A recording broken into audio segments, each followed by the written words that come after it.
So if I'm not mistaken, I believe there was a bit of controversy regarding certain portions of what happened in this week's episode of Attack on Titan when it happened in the manga, and we'll talk about that here in a second.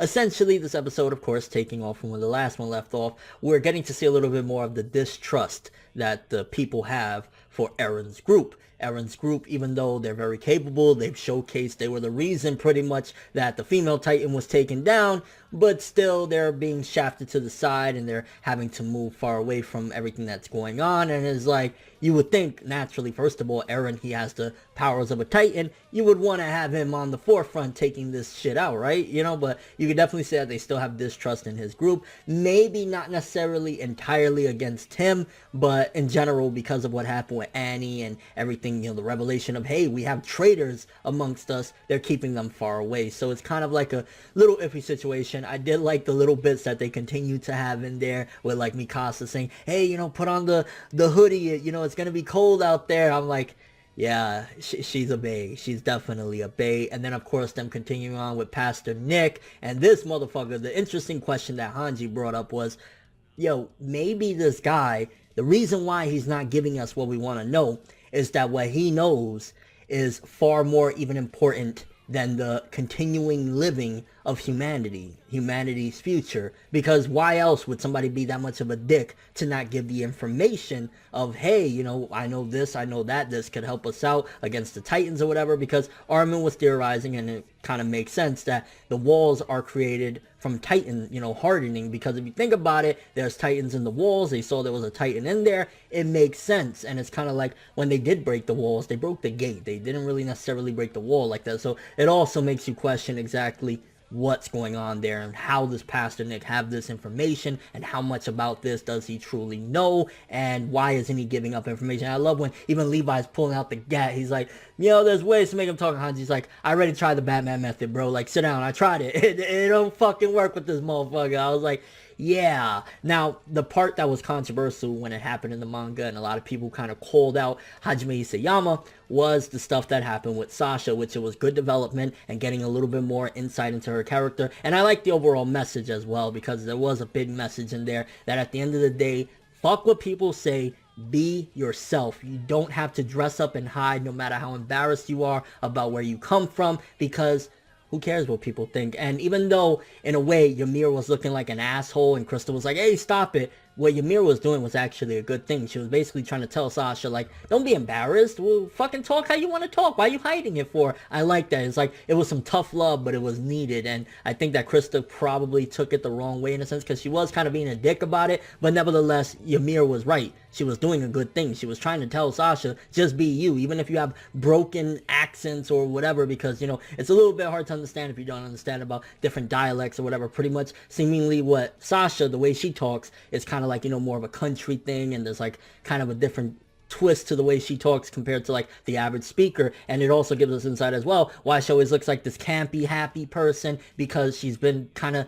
just trying to be normal, you know what I'm saying? She's trying to fit into the mold of everybody around her that she's, you know, having to be around because she can't be with her people. Now the controversial thing, because I keep on putting that off, I'm gonna tell you right now, pretty much Sasha surviving against that Titan. In the manga, a lot of people say, you know, I remember reading this, that Hajime Isayama kept her around mainly because the character started to get really popular, and that's why she didn't die. They truly felt that this was supposed to be her death, and that's why we got a little bit of her backstory. That's why we got insight into her family, and overall, they felt as though Hajime Isayama, this is the first time he really kind of BS'd us in a way regarding that she was supposed to die there. Now, to me, there was no BS as far as like what actually happened. It wasn't like she was about to get bitten and then turned into a Titan or some crazy shit like that, right? Like, it was mainly just she survived, but people wanted blood. And it's kind of like, I like a story that does take risks and will kill off characters when it seems fit for them to die, and that's totally fine. But it's kind of like, yeah, she could have died, but maybe she has more importance, and maybe we could kind of get a little more insight and maybe get something more out of her people and, you know, what's going on with them in this countryside or whatever. Because again, we got more into her backstory and her father and kind of the reason why she even joined up to begin with the corpse and, you know, getting into becoming a Titan Slayer or whatever. We get a little more of an understanding. And I ain't gonna lie, it was intense as fuck. It was intense in the manga, and I think the anime even topped the intensity when Sasha was going up against that fucking Titan, which at first, I'm not gonna lie, the way the Titan was, like, you know, his body structure, even though I know there's different levels of Titans, there's like the smaller ones, there's the really, really big ones, it kind of looked like for a second when I first saw it, and it's been so long since I actually read this stuff that my memory's a little bit hazy. I'm not gonna lie, I thought for a second that it was a normal person that was just starving and said fucking and started eating one of his people. It took me a second to realize, oh, okay, that's a Titan. I mean, even though it does, like, you know, you would logically think like, oh yeah, it's supposed to be a Titan, I still was kind of like,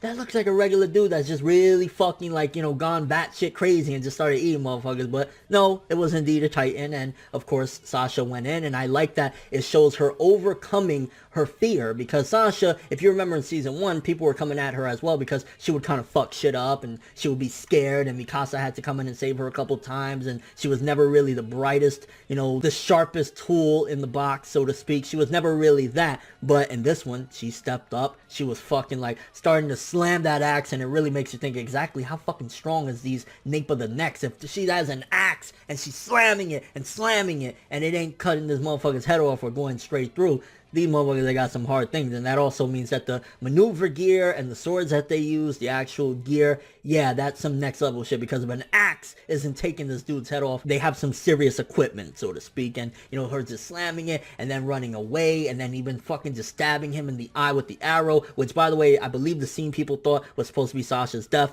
is when the Titan is just, you know, bear hugging the shit out of her. They thought maybe that she would die right there, and it would have been really just like a great and heroic way to go out. She developed, she overcame her fears, she helped to rescue somebody, and then she died, which it does make sense in that regard, and I can't really argue that fact. But at the same time, maybe there's more of an important role for the character in the future, which, yeah, it could go either way. I guess before we get to, you know, other stuff in the episode, I want to ask you guys, what do you guys think about that? Do you think that this episode should have been Sasha's time to die? Everything that the character embodied, she accomplished everything, this was her time? Or maybe you really enjoy the character, or you think that there's more for her out there? I mean, she is with her family now, so maybe she could learn something new or bring something new to the table that she didn't have beforehand.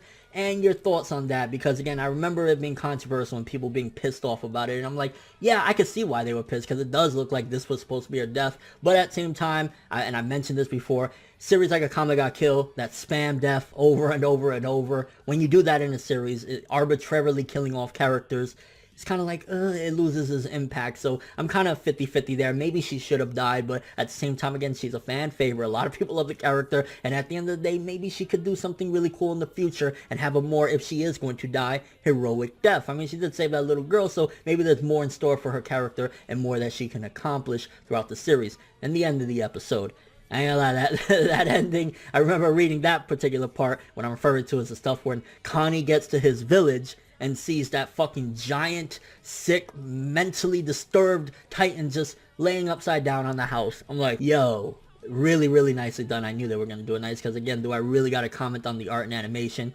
Gorgeous as ever. Nothing really that I got to say about that. But it was interesting that this Titan can't move. It's seemingly fucked up. They're like not dead, still alive, but can't really do anything. Almost as if it's like a baby or something. So you got to think, what the fuck is up with that? How would you even get there if you can't move? Did the Titan get injured on the way there and couldn't heal up for some reason? Which doesn't make sense, because the Titans can heal up. Really brings a lot of questions, and Connie just looks shocked as fuck. And I'm like, Reiner, bad idea, bro. Why would you bring this dude to his hometown knowing that there's a Titan invasion right now, and he's gonna probably be horrified of what he's gonna find, because seemingly everybody in his village looks like they could potentially be dead. But a really interesting question there as well. What do you think is going on there? Why is that Titan just there laying crippled on top of Connie's house? Really interesting question, and honestly a really nice way to go out. Really interesting stuff. And overall, this episode, the Connie stuff, really exciting and interesting stuff. Not exciting, but kind of intriguing at the very least. Beginning of the episode, learning more about the distrust that they have in Eren, and more about Pastor Nick and stuff like that. Cool stuff too. The middle stuff with Sasha, I like the development. I like where they're going with her character. Do I think that she shouldn't have died?